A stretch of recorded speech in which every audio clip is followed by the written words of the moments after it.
विरोधी अर्थ भगवान के वाक चातुर्य एवं बुद्धि चातुर्य के सूचक हैं। जब गोपियों ने पूछा, अच्छा ये बताओ महाराज हम क्या करें, एक बात बताओ, हम चली जावे, साफ बोलो हम क्या करें। तब श्री कृष्ण ने कहा, सुश्रुधम सेवा करो सेवा करो सेवा करो। भगवान के सूत्र में भी एक व्यंग है। उन्होंने कहा कि पतिन शती, देखो गोपियों, यह तुम्हें बहुत पद पाने की इच्छा हो तो जो लौकिक पति हैं उनकी सेवा करो। ये बड़ा अर्थपूर्ण है, सांसारिक लोगों के लिए है, क्योंकि हम कर्मानुसार अपने शरीर को छोड़ते रहते हैं और उसके बाद फिर नए स्वरूपों में जाकर हम पत्नी पत्नी के रूप में फिर हो जाते हैं, तो अनंत किसी और योनि में चले जाते हैं। लेकिन वहाँ भी यही दो स्वरूप हैं, एक पुरुष होता है और एक वहाँ नारी होती है, चाहे आप किसी भी योनि में लो। तो भगवान कहते हैं अगर तुम्हें बहुत पतियों की पाने की इच्छा है, मतलब 84 लाख योनियों में भटक कर यही तो जीवन में मिलता है, तो तुम अपने पतियों की सेवा करो जा करके, और तुमको जन्म जन्म में पति मिलते रहेंगे। यदि हमेशा के लिए एक पति चाहिए तुम्हें तो हमसे तुम प्रेम करो। इसीलिए मीरा श्री का आप लोग गाते हैं, वो कौन सा पद है, ऐसा बर में मरूं, हाँ बरवरिये गोपाल को चूड़ो अमर है जाए। तो इस प्रकार से ये तुम हमको मिल जाओगी, गोपियां कहती हैं। गोपियों ने कहा बाबा हमको पद सेवा में रुचि नहीं। इस पर भगवान बोले कि सती सुश्रुतम, क्या तुम्हारे गांव में कोई सती सावित्री नारी नहीं है क्या, जाओ उसकी सेवा करो। भगवान ने कहा कि तुम्हारे बच्चे और बछड़े क्रंदन कर रहे होंगे, मतलब कहने का तात्पर्य है, बहुत बड़ा लंबा संवाद है यहाँ पर। परीक्षित गोपंद का विपर्य भाषण सुनकर गोपियां विवादग्रस्त हो गईं कि हम इधर जाएं या उधर जाएं, हम घर जाएं या इनके साथ हैं। अंत में क्योंकि प्रीतम ने उनको मना कर दिया, वे मर जाएंगी तो उनके प्यारे को बड़ा दुख होगा, और वे जीवित रहेंगी तो स्वयं बड़ी दुखी रहेंगे। इस प्रकार गोपियां चिंता के अथाह समुद्र में जब डूब गईं, तब भगवान ने देखा धर्म अर्थ काम मोक्ष सभी कामनाओं का परित्याग कर दिया है इन गोपियों ने, और तभी ये यहाँ पर मेरे पास आई हैं। तो इसमें देखिए फिर भगवान ने कहा, अच्छा गोपियों मैं तुम्हारी कामनाओं को पूरा करता हूँ। और यमुना के स्फुलिंग पर महाराज का वहाँ पर प्रारंभ हुआ, और महाराज का वर्णन श्रीमद् भागवत में बहुत अच्छा दिया गया है, बड़ा सुनने और वर्णन करने योग्य है। ये कहते हैं कि भगवान श्री कृष्ण जितनी गोपियाँ हैं उतने ही कृष्ण हो गए हैं, और देवता लोग हैं वो आकाश में वाद्य बजाने लगे। गोपांगनाएं उस नृत्य को देखना चाहती हैं। महाप्रभु चैतन्य देव और श्री वल्लभाचार्य जी ने इनकी अनेक अनेक प्रकार की व्याख्याएं की हैं। कहते हैं ये हल्लीसक नाम का नृत्य हुआ, जो ये महाराष्ट्र में हल्लीसक, जैसे आप नाम नृत्यों के भी प्रकार होते हैं, भरतनाट्यम, ओडिसी नृत्य होता है, कूड़ी पूची कौन सा होता है वो भी होता है, और ये अनेक प्रकार के नृत्य होते हैं। तो उसमें ये जो नृत्य हुआ था महाराष्ट्र का, ये हल्लीसक नाम का नृत्य था। और हल्लीसक नाम का जो नृत्य होता है उसे जो हल चलाने वाले लोग यानी जो किसान होते हैं और उनकी जो स्त्रियां हैं और जो गांव की स्त्रियां जिस नृत्य को करती हैं वो नृत्य था। ये हल्लीसक नृत्य इसको लिखा गया है। ये हल्लीसक नाम का नृत्य था। जो हल चलाने वाले किसान होते हैं उनकी पत्नियां, उनके बच्चे जो गांव में नृत्य करते हैं। आज भी ब्रज में आप देखिए, जब श्रावण का मास आता है यहाँ पर, तो गांव गांव में बच्चे, स्त्रियां, बूढ़े, युवा, बच्चियां इकट्ठे होकर के वो भजन गाया करती हैं कृष्ण के, और वो बड़े अच्छे अच्छे दिव्य भजन गाए जाते हैं आज भी। और श्रावण का जब महीना आता है तो यहाँ पर ऐसा है। और यमुना के जब यमुना को पार करती हैं नौका में बैठकर स्त्रियां, तब आप उनके भजन सुनिए, बड़े गूढ़ भजन हुआ करते हैं, आप उनके अर्थ ही लगाते रहेंगे, लेकिन उन स्त्रियों को अर्थ तो नहीं मालूम क्या इनके अर्थ हैं, लेकिन वो भगवान कृष्ण के स्मरण में उन गीतों को गाया करती हैं। तो इस प्रकार से जब नृत्य प्रारंभ हुआ तो आनंद होने लगा। भगवान कृष्ण के श्री चरण कमलों में जो पायल है वो जब लय और ताल के अनुसार जब वो शंकर उनका श्री चरण गिरता है तो गोपियां भी उसी तय लय और ताल के साथ मान लेते और सबके श्री चरणों में नूपुर है और उनकी ऐसी स्वर लहरी उस वातावरण में सर्वत्र फैल गई। आप गोवर्धन की परिक्रमा करेंगे तो वहां एक लुक दाऊ जी आते हैं, लुक दाऊ जी। तो वहां क्या हुआ कि जब सुना गोप वालों ने कि भाई ये तो बड़ा महाराज होने वाला है, तो भगवान कृष्ण के जो सखा थे कि भाई हम भी इस नृत्य को देखें, लेकिन उसमें किसी को प्रवेश नहीं था, उसमें किसी को प्रवेश नहीं था, केवल भगवान कृष्ण और गोपियां। लेकिन जो मित्र थे भाई, हमने कैसे भी आज भी गांव वगैरह में देखिए लोग छिप छिप कर जहाँ स्त्रियां अपना मंगलचार करती हैं विवाह से एक दिन पहले, वो भी लोग देखते हैं जाकर। तो यहाँ भी उत्सुकता उनके सखाओं को हुई। फिर बलराव ने सोचा, बलराम दादा ने, कि भाई मुझे भी ये नृत्य देखना चाहिए, मैं कृष्ण से बड़ा हूँ, कैसे देखूंगा इस नृत्य को।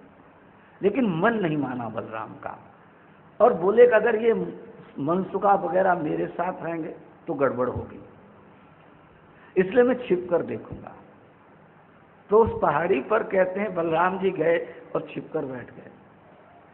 अब जब दूसरे ग्वाल बाल थे उन्होंने कहा दाऊ दादा कहाँ छिपा है, चलो चलो उसको भी ढूंढे।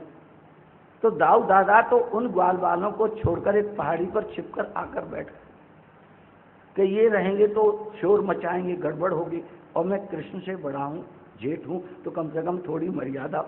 अब रास देखने का मन तो है, चलो देख लूं, पर मर्यादा से ही बैठ करके देख लूं, उनके मन में ऐसा। और इधर जो दूसरे उनके ग्वाल बाल सखा थे वो दाऊ दादा को ढूंढने लगे। और जब दाऊ ढूंढा तो जो छिपकर बैठे हुए थे और वो ग्वाल बाल सारे बाकी कहते हैं दाऊ दादा ने वहां पर शेर का स्वरूप धारण कर लिया, शेर का स्वरूप धारण कर लिया दाऊ दादा ने। और जब दाऊ दादा ने शेर का स्वरूप धारण करके और जो दहाड़ लगाई वो सारे के सारे ग्वाल बाल भाग गए। आज भी उस पहाड़ी पर आप जाएंगे, मैं गया हूं, तो ये चीजें देख, आप लोग तो आते हैं परिक्रमा, जैसे तांगे का घोड़ा आता है, टप टप टप टप करता हुआ, टप टप टप टप करता हुआ चला। आपकी यही तो वृंदावन आने की स्थिति है, गोवर्धन में यही तो। पर हम लोग जो संत लोग हैं ऐसे नहीं घूमे ब्रज में, एक एक चीज का अनुभव रस किया और रस भाव से देखा हूं, जीवन मिटा दिया। इनमें जीवन मिटाना पड़ता है, अपने आप को मिटाना पड़ता है, अपने आप को इस रज में समाहित कर देना पड़ता है, कृष्ण रस में उसको एकदम मिला देना पड़ता है। तो वहां पर आज भी आप देखेंगे, ध्यान से देखेंगे तो पहाड़ी पर उस शेर का ही सारा स्वरूप उस दाऊ जी का वहां पर दिखाई देता है। तो सारे जितने ऋषि मुनि, ये जितने भी देवी देवता आकाश मार्ग में श्रास्त, और भगवान कृष्ण का जब नृत्य वहां पर चला तो लोग इतने मस्त हो गए।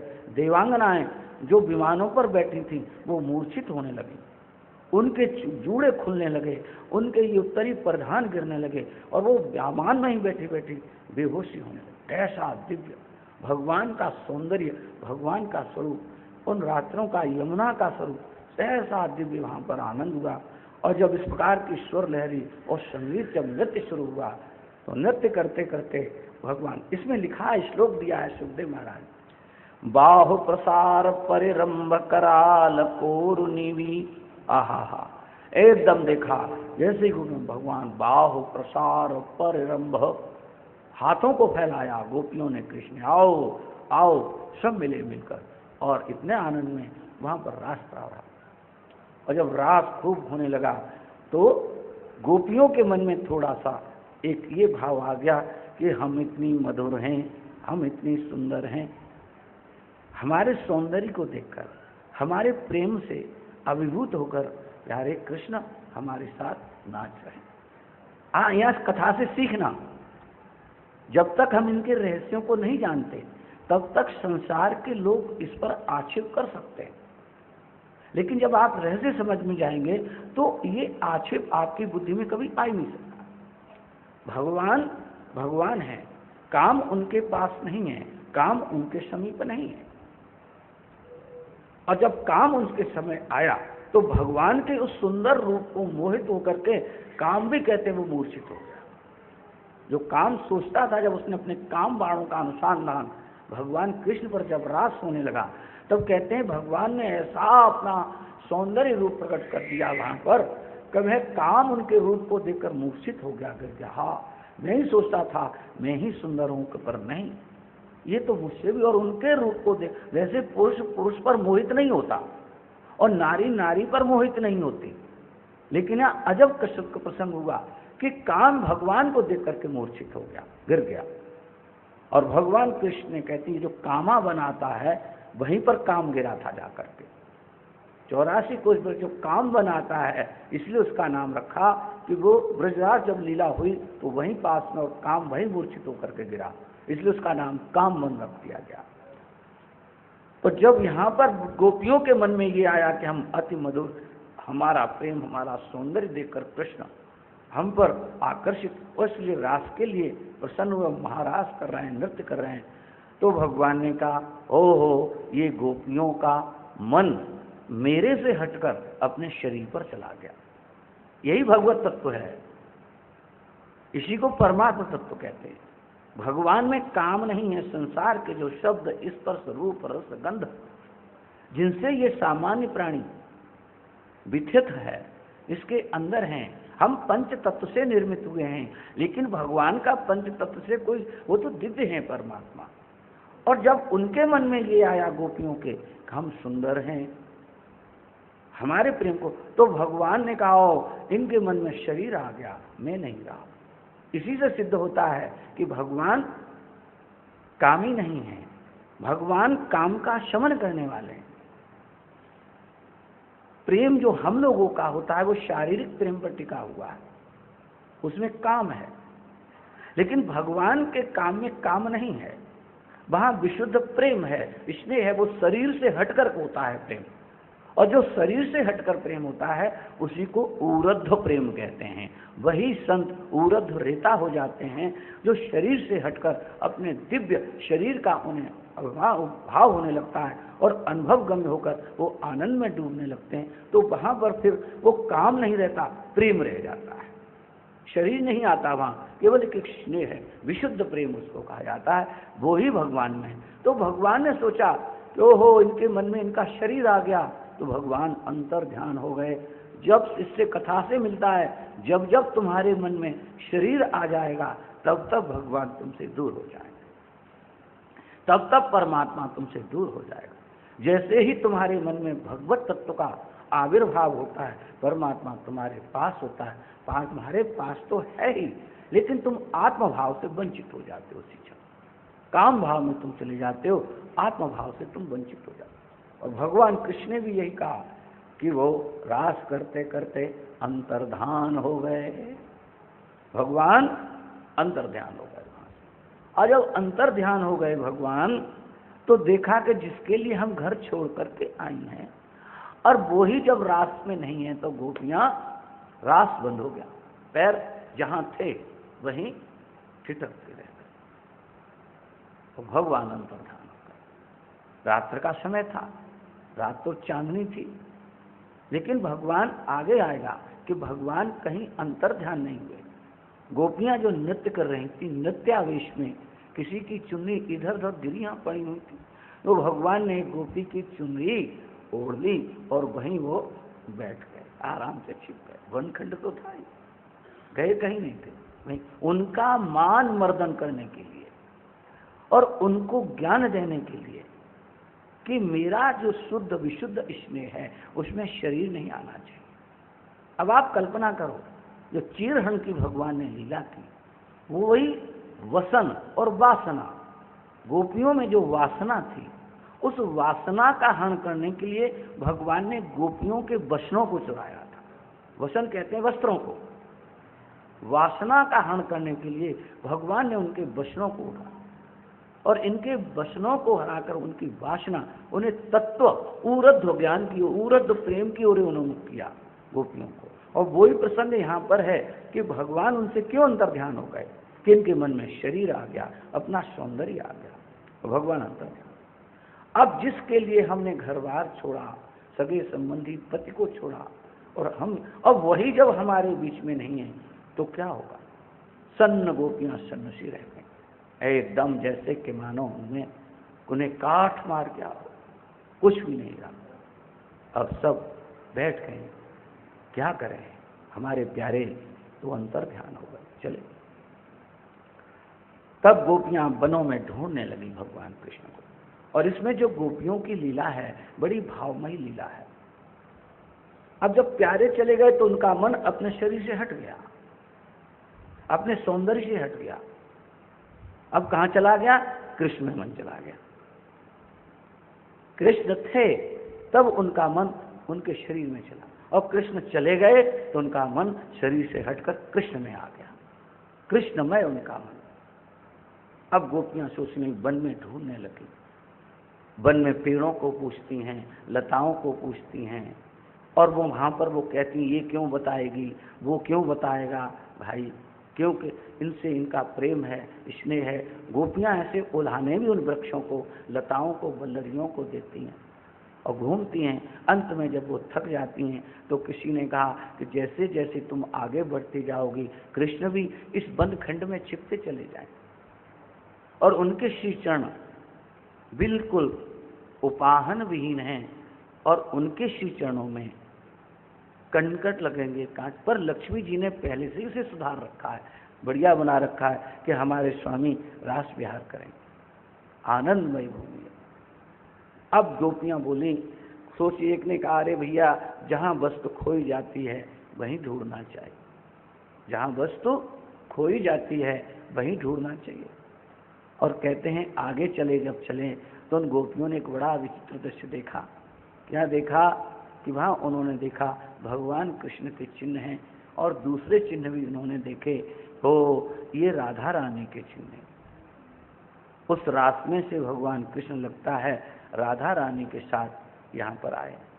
इसमें भी बड़ी अच्छी अच्छी आप देखेंगे, राधा रानी कहते हैं चलते चलते जब थक गई तो उन्होंने देखा भगवान कृष्ण आप थक गई हैं, बोले हाँ प्यारे। तो भगवान कृष्ण का आओ मेरे कंधे पर बैठ जाओ। तो कहते हैं भगवान कृष्ण ने अपना कंधा ऐसे झुकाया, और लेकिन वहां से भी अंतर ध्यान हो गए, राधा रानी वहां ऐसे ही बैठी रह गई। ये भगवान की लीला देखो, इस पर कभी आप विचार करिए। ये काम लीला नहीं है, काम निवारण लीला है। महाराज जो है वो काम लीला नहीं, काम से निवारण आप जीव का हो जाए उसके लिए विशुद्ध लीला ये भगवान चरित्रों से आप देखिए। अब जब गोपियां देखा कि अब प्यारे नहीं मिल पा रहे हैं तो उन्होंने मन में सोचा कि हम जब कभी परेशान होती हैं और कभी जब गीत गाया करती हैं तो हमने देखा है प्यारे करुणा करके हमारे पास आ जाते हैं। तो वो ये कहते हैं, इसमें 19 श्लोक हैं गोपी गीत में, और गोपी गीत को श्रीमद् भागवत का हृदय माना जाता है। 10वां स्कंद तो है ही हृदय, लेकिन इन 5 गीतों में जो गोपी गीत है उसको परम श्रेष्ठ माना जाता है, और सभी भागवतकार इस गीत को अवश्य कथा में गाया कर। पर समय आपके 12 तो बज गए, अब हम अच्छा चलो मान लिया 12:30 बजे पंगत होगी, लेकिन इसमें कथा बहुत शेष है। अगर हम गीत गाएंगे वो तो कम से कम 10-15 मिनट उसमें निकल जाएंगे, हम सुनाएंगे आपको, 1-2 संगीत में सुना देंगे। तो अब गोपियों ने मन में सोचा ये 19 श्लोक हैं, इनमें अनेक अनेक विद्वानों की अनेक प्रकार की सम्मतियां प्राप्त होती हैं। कुछ कहते हैं कि 19 प्रकार की गोपियां थी। 19 प्रकार का अर्थ है कि 19 जाति की, इसमें ब्राह्मण भी गोपियां थी, क्षत्रिय गोपियां भी थी, वैश्य गोपियां भी थी, शूद्र गोपियां भी थी। कुछ विद्वानों का ऐसा मत है कि जितने श्लोक हैं उनका उन्होंने भावार्थ भी व्यक्त किया है महापुरुषों ने, अखंडानंद सरस्वती जैसे महाराज और बड़े बड़े श्री श्रीधर स्वामी जी महाराज, इन महापुरुषों के जब आप टीकाएं पढ़ेंगे तो विद्वतमय भागवत आपके सामने आएगी। तो कहते हैं इसमें 19 को श्लोक हैं और कनक मंजरी श्लोक हैं। इसमें कनक कहते हैं धतूरे को, और स्वर्ण को भी कहते हैं। कनक कनक से सौगुनी मादकता अधिकार, जा खाए बोरात है जा पाए बोराए। कनक कनक तय सौगुनी माधकता अधिकार। कनक स्वर्ण को भी कहते हैं और कनक धतूरे को भी बोलते हैं। स्वर्ण अगर किसी के पास आए वो भी बोर आ जाता, और धतूरा खा ले तो भी बोर आ जाता है कि? तो ये कनक मंजरी छंद है। यानी सुखदेव भगवान वेद व्यास ने रसों की रचना की है, सुखदेव महाराज ने तो इनको गाया। ये ऐसे छंद हैं कि जो इसको गाता है वो भगवान के प्रेम में निमग्न हो जाता है। इसी को कहते हैं बोरा जाना, पगला जाना। बस उस श्लोकों के अतिरिक्त उसके जीवन में और कुछ नहीं, वो श्लोक ही उसका जीवन हो जाते हैं। इसको कहते हैं कनक। छंदों में ये है, ऐसे नशा देने वाले, यानी ऐसा प्रेम में वर्धन करने वाले, भगवत प्रेम को बढ़ाने वाले, ये ऐसे छंद हैं। तो चलो एक दो हम गा देते हैं। गोपियां भगवान कृष्ण के गोपी माध्यम से जयसि तेधिकं जन्मना व्रज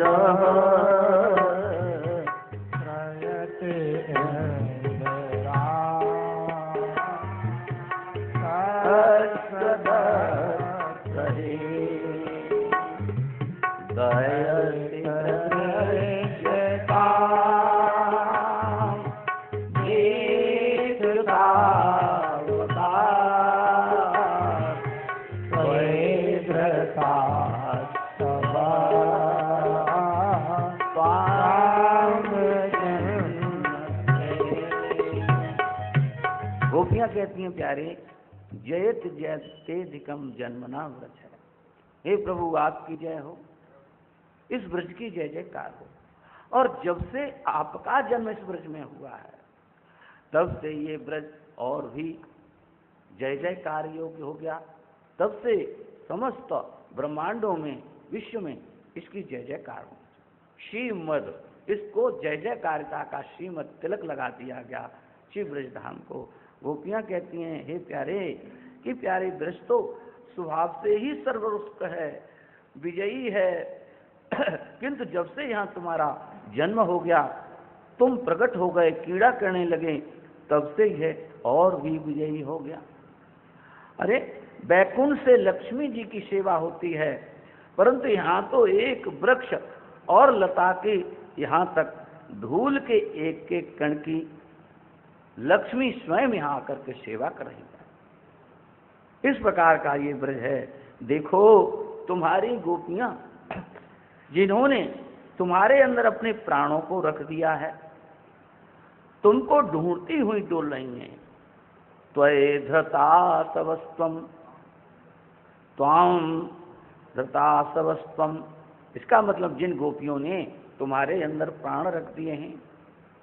कहते हैं एक बार प्राण, कौन? बोले एक बार मृत्यु काल गोपियों के पास आया और उसने देखा कि हम गोपियां दुखी हैं, चलो हम इनको ले चलें यहाँ से। लेकिन जब काल आया तो उसने देखा कि गोपियों के किसी के हृदय में प्राण ही नहीं है। बोले इनके प्राण कहाँ हैं? बोले इन्होंने प्राण तो अपने कृष्ण में रख दिए हैं, इसलिए काल भी खाली हाथ चला गया। तो गोपियां, जिन गोपियों ने अपने प्राण भगवान कृष्ण में रख दिए हैं, ये मरती क्यों नहीं? कि बोले इसलिए नहीं मरती, स्वाम धृतास्तव, जब मृत्यु रूप